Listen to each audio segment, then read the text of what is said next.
Buenos días a todos. Yo soy la doctora Romina Mulasi, docente de la cuarta cátedra, y hoy vamos a hablar de ilio. Muy bien, definimos ilio a la interrupción de la progresión distal del contenido intestinal y clásicamente la dividimos en dos grupos. Cuando la alteración de la progresión es debido a una obstrucción de la luz por una causa que sea mecánica, la vamos a llamar ilio obstructivo, que puede ser completa, cuando la obstrucción es total de la luz, o puede ser incompleta, y en ese caso la llamamos suboclusión. Y cuando el compromiso no presenta una causa mecánica que lo pueda justificar, es decir, que se la atribuimos a una alteración de la función motora, lo vamos a llamar ilio paralítico o pseudoclusión intestinal. Hay dos formas clínicas a destacar de ilio paralítico. Uno es el síndrome de Ogilvie, que es un cuadro de presentación aguda con dilatación del colon.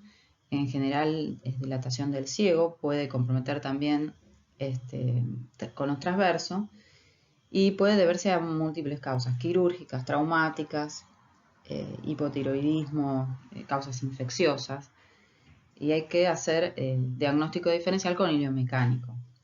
Y otra forma crónica de presentación de ilio paralítico que se manifiesta con episodios recurrentes de pseudoclusión sin causa anatómica que lo pueda demostrar, y puede también ser por distintas causas neurológicas, endocrinológicas, o también puede ser idiopática.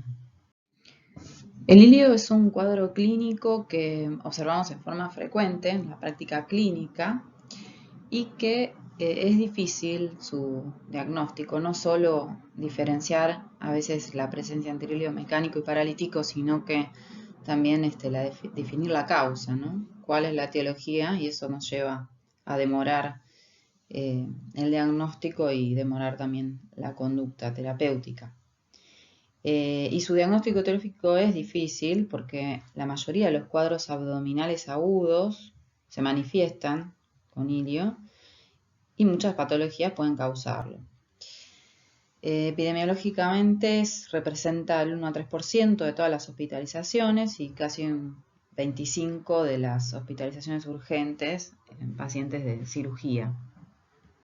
Bueno, vamos a clasificar al ilio según su fisiopatología, como vimos antes, funcional o mecánico. Dentro del ilio funcional tenemos que se puede presentar como un cuadro con reacción peritoneal y puede ser regional, como por ejemplo en el caso de un ilio biliar, un ilio pancreático, o se puede presentar como un cuadro peritoneal difuso, ¿sí? Además puede obedecer a causas inflamatorias, vasculares, con la presencia de isquemia tisular, y el no peritonítico, como por ejemplo una causa más frecuente, que es el ilio paralítico en el posoperatorio inmediato, y puede deberse también a otras causas como metabólicas, traumáticas.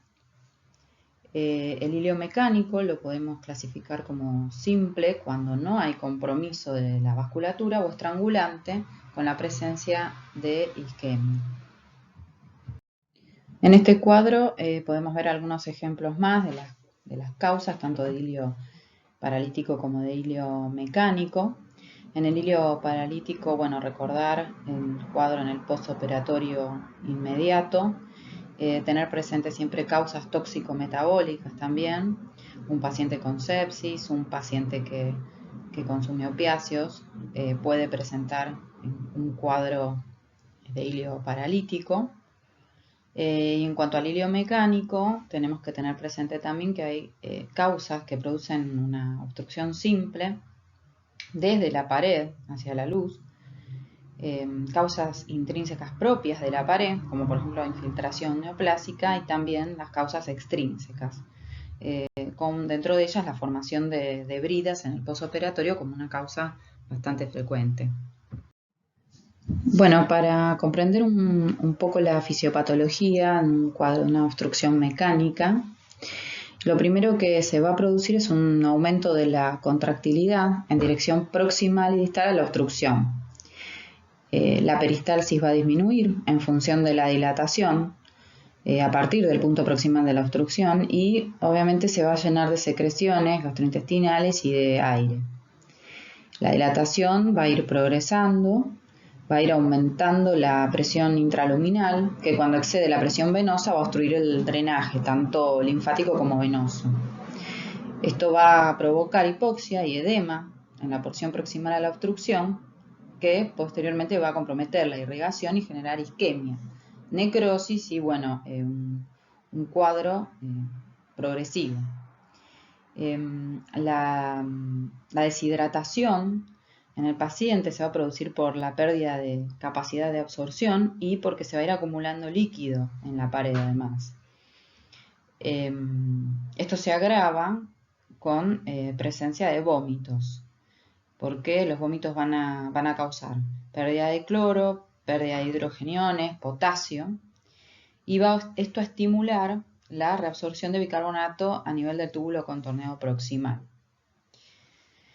Cuando tenemos acumulación de líquido intraperitoneal, va a aumentar la presión intraabdominal y eso va a dificultar la ventilación del paciente, impidiendo el retorno venoso y llevando al deterioro hemodinámico del mismo. Muy bien, vamos a analizar cuáles pueden ser los signos y síntomas que constituyen este síndrome clínico. Y nosotros nos tenemos que preguntar cuáles pueden ser los síntomas por los cuales puede consultar a un paciente. Y si el paciente no nos lo refiere, nosotros lo tenemos que investigar, ¿sí? El paciente puede consultar por un dolor abdominal. El dolor puede ser de tipo cólico, puede ser de tipo continuo. Ya lo vamos a detallar en la próxima presentación. El paciente se puede puede consultar por un cuadro de distensión abdominal que en general va a estar asociada al dolor. Náuseas y vómitos, que las características de las náuseas y vómitos van a depender no solo del sitio de oclusión, sino también del tiempo de evolución. Pueden ser alimentarios, luego biliosos y transformarse en fecaloides.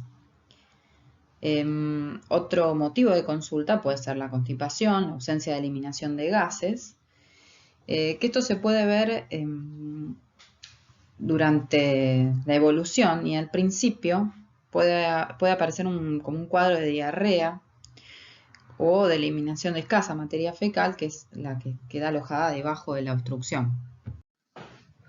Bueno, según las características de los síntomas que nos va a referir el paciente, podemos orientarnos sobre si se trata de un ilio mecánico paralítico.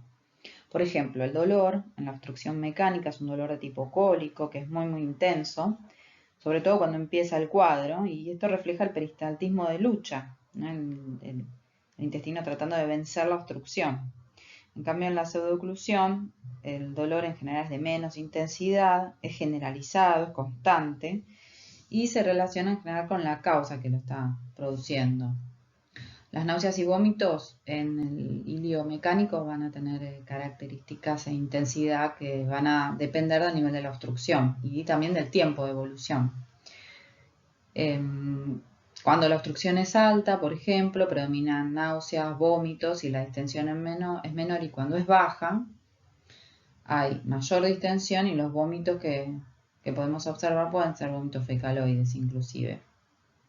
En el ilio paralítico se presenta casi siempre con náuseas y vómitos y también las características van a depender del tiempo de evolución.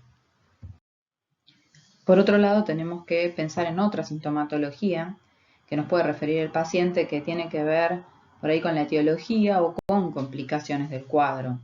Por ejemplo, un paciente que manifiesta astenia, dinamia, pérdida de peso, tenemos que pensar que el paciente puede tener una patología crónica de base, como por ejemplo una neoplasia de colon, que esté generando este cuadro. Si el paciente presenta fiebre, bueno, no solamente hay que pensar que puede tener que ver con su patología de base o que está haciendo un cuadro infeccioso como una diverticulitis o un absceso en el posoperatorio, por ejemplo, pero también tenemos que pensar en que el cuadro del paciente se puede estar complicando, ¿no? Puede estar teniendo un estrangulamiento o perforación intestinal. Así que hay que prestar mucha atención cuando el paciente refiere fiebre. Y hay otros síntomas, como por ejemplo metrorragia, dolor abdominal en el abdomen inferior, que nos puede hacer pensar en causas ginecológicas, ¿sí? Como por ejemplo una endometriosis que también se puede presentar en un cuadro de ilio. Bueno, en cuanto a los antecedentes, tenemos que preguntarle al paciente sobre cirugías recientes o considerar este cuadro en pacientes que están internados y se operaron recientemente. Recordar que es una causa muy frecuente de ilio. ¿Qué medicaciones toma? Sobre todo los pacientes con dolor crónico que toman opiáceos tienen mucha asociación con ilio. Patologías, interrogar por patologías endocrinológicas, como por ejemplo el hipotiroidismo, enfermedades inflamatorias crónicas, como por ejemplo enfermedad de Crohn, antecedentes de diverticulitis colónica o de episodios de diverticulitis recurrente, algún cuadro, alguna neoplasia que puede ser propia del tubo digestivo o fuera del tubo digestivo que provoca alguna compresión extrínseca o infiltración. Recordar patologías ginecológicas, como mencionábamos antes. Y un dato también importante que hay que recabar es sobre factores de riesgo cardiovasculares, ¿sí? Porque hay patologías que se asocian en pacientes con factores de riesgo vascular, como por ejemplo una isquemia mesentérica, que la isquemia mesentérica es un cuadro clínico que es de difícil diagnóstico, es un cuadro de alta mortalidad, se produce oclusión arterial que puede ser por un mecanismo embólico trombótico y el paciente se puede presentar con un cuadro de ilio, ¿sí? Hay que tener siempre este diagnóstico presente. Vamos a interrogar también sobre antecedentes familiares, ¿sí? Sobre todo enfermedades neoplásicas del colon. Bueno, el examen físico en el paciente no solo nos va a permitir definir el síndrome clínico, sino que además nos va a permitir aproximarnos a un diagnóstico etiológico en muchas ocasiones. Lo que sí hay que tener en cuenta es evaluar siempre el compromiso hemodinámico del paciente para poder actuar en consecuencia, ¿sí? Tenemos que pensar que hay cuadros que producen ilio que necesitan de una intervención urgente, cuadros graves que pueden comprometer al paciente. O sea, no podemos demorarnos en el diagnóstico. Por eso siempre es fundamental la evaluación del estado hemodinámico ante un cuadro de ilio. Bueno, en la exploración del abdomen vamos a cumplir con todas las instancias de evaluación semiológica que ya conocemos. Recordemos realizar la auscultación previamente a la palpación del abdomen. ¿Por qué? Esto es para que todos los sonidos que nosotros encontremos sean los generados espontáneamente y no los provocados por nuestra intervención. Bueno, en la inspección del paciente, en la inspección del abdomen, podemos observar distensión abdominal, que en algunos casos de ilio regional puede ser asimétrica. Vamos a ver también en algunos casos movimientos peristálticos que habitualmente se correlacionan con la presencia del dolor. Tenemos que buscar cicatrices de cirugías recientes e investigar también la presencia de hernias abdominales. Bueno, cuando ausculten al paciente, recuerden realizar la auscultación en los 4 cuadrantes y por lo menos durante 5 minutos para decir, bueno, que hay silencio en la auscultación, ¿sí? Cuando la obstrucción es mecánica, los ruidos se encuentran aumentados, son ruidos de lucha, ruidos intensos, prolongados, van a reflejar el peristaltismo de lucha y muchas veces van a coincidir con los episodios de dolor. A medida que la oclusión va progresando, los ruidos van disminuyendo, inclusive desaparecen. En el ilio paralítico, en cambio, los ruidos ya están disminuidos desde el inicio del cuadro o nos encontramos con silencio auscultatorio. En cuanto a la palpación del abdomen, fundamental evaluar la tensión superficial, Si la tensión superficial está aumentada y hay defensa, tenemos que pensar en irritación peritoneal. Podemos buscar otros signos de irritación peritoneal, como el signo de Bloomberg, que es dolor a la descompresión localizada, o el signo de Geno de Musikek, cuando el dolor aparece a la descompresión en forma generalizada. Esto nos puede orientar sobre no solamente etiología, sino complicaciones, ¿no?, del cuadro. Un cuadro de irritación que genera irritación peritoneal nos hace pensar en algo grave, ¿no? El paciente puede estar teniendo una isquemia, perforación, así que hay que actuar rápidamente en estos pacientes.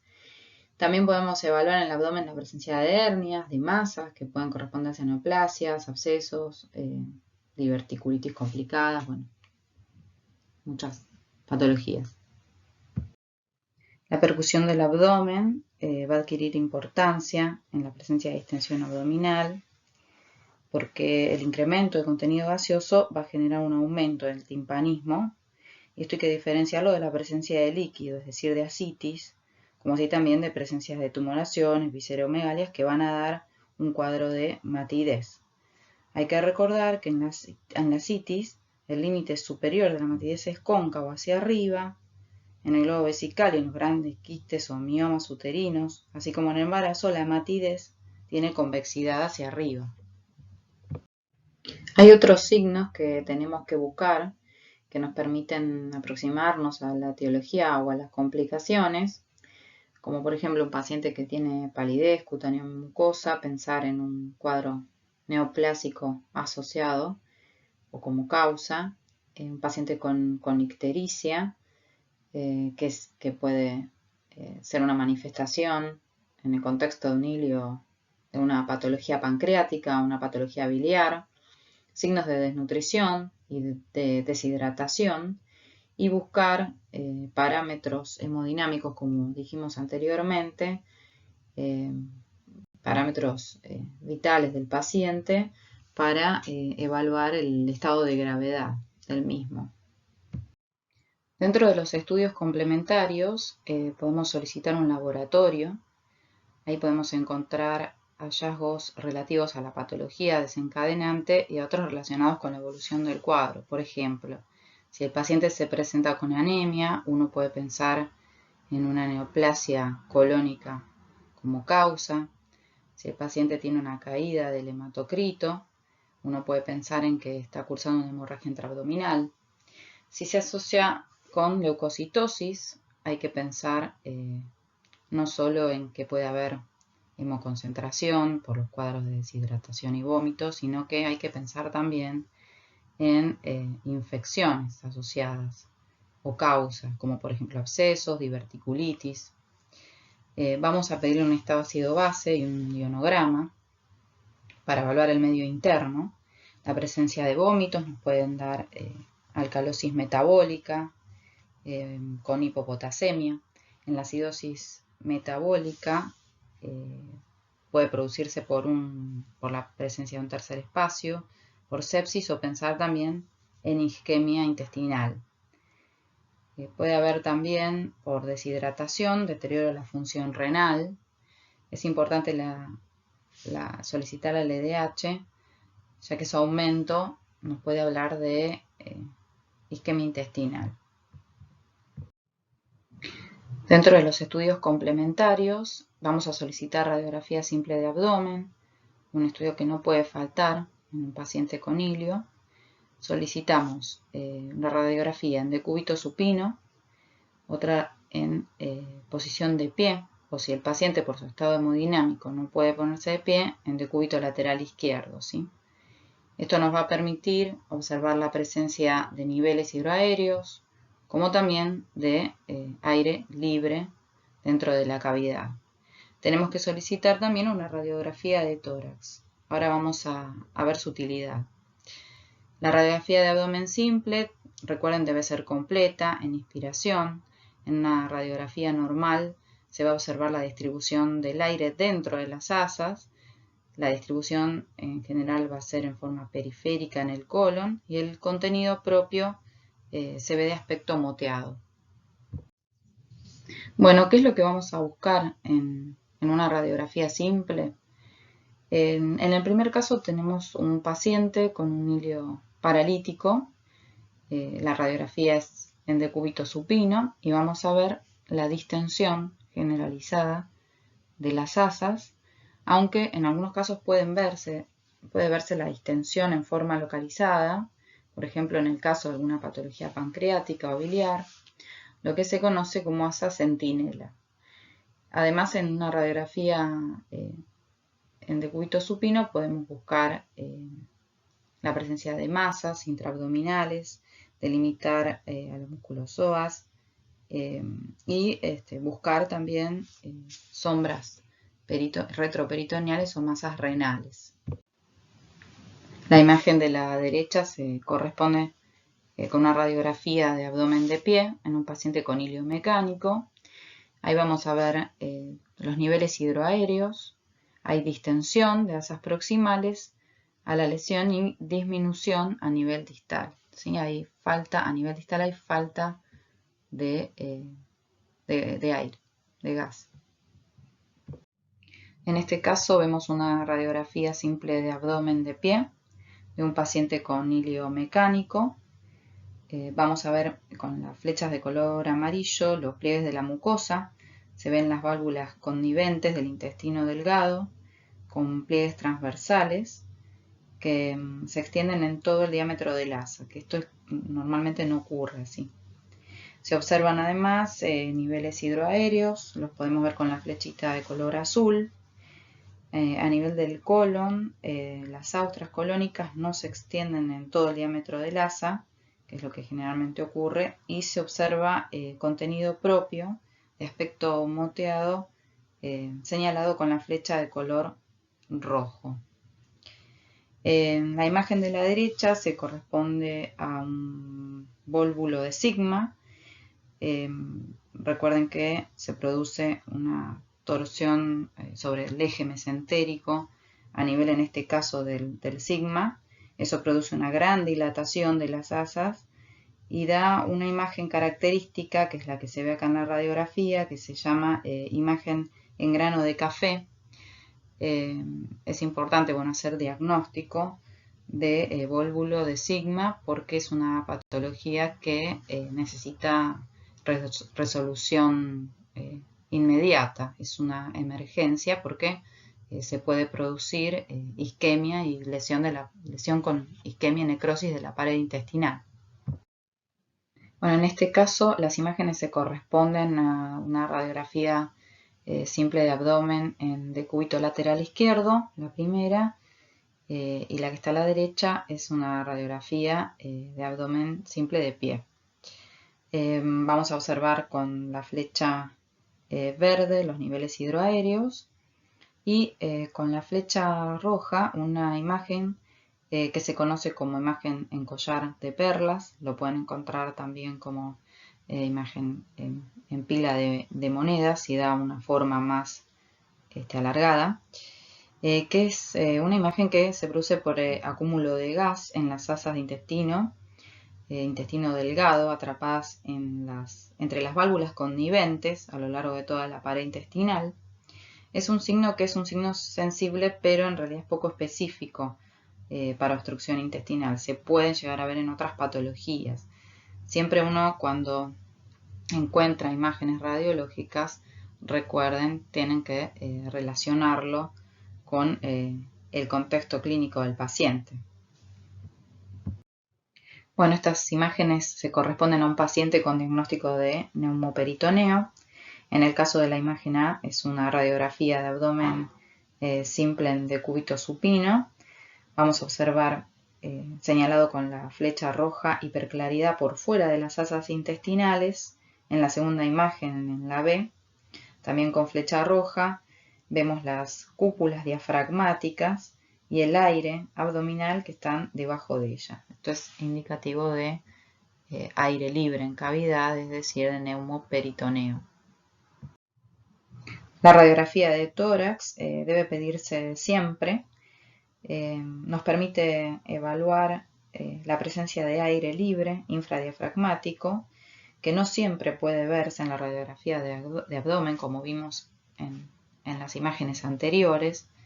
Entonces, ante la sospecha es necesario confirmarlo, en este caso con una radiografía de tórax. En esta radiografía simple de abdomen observamos las asas distendidas, que están separadas por unas bandas o láminas radiopacas, que pueden ser por la interposición de líquido o fibrina. Esto da una imagen conocida como signo del reboque, que es sugestivo de peritonitis, un cuadro peritoneal. Como conclusión entonces, frente a un paciente con diagnóstico de ilio en función de sus antecedentes, signos y síntomas que el paciente presenta, tenemos que diferenciar entre un ilio mecánico y un ilio paralítico. Debemos evaluar con parámetros vitales el grado de compromiso hemodinámico del paciente para adecuar los tiempos del diagnóstico y del tratamiento. Debemos realizar estudios complementarios que nos posibiliten afirmar este diagnóstico, como por ejemplo una radiografía de abdomen, y en lo posible tratar de realizar el diagnóstico etiológico. Debemos definir, por último, si estamos en presencia de un cuadro que requiere tratamiento médico o si es necesario una intervención quirúrgica, muchas veces de urgencia. Bueno, espero que les sea de utilidad la clase. Gracias por la atención y nos mantenemos en contacto para cualquier duda que se les presente. Gracias.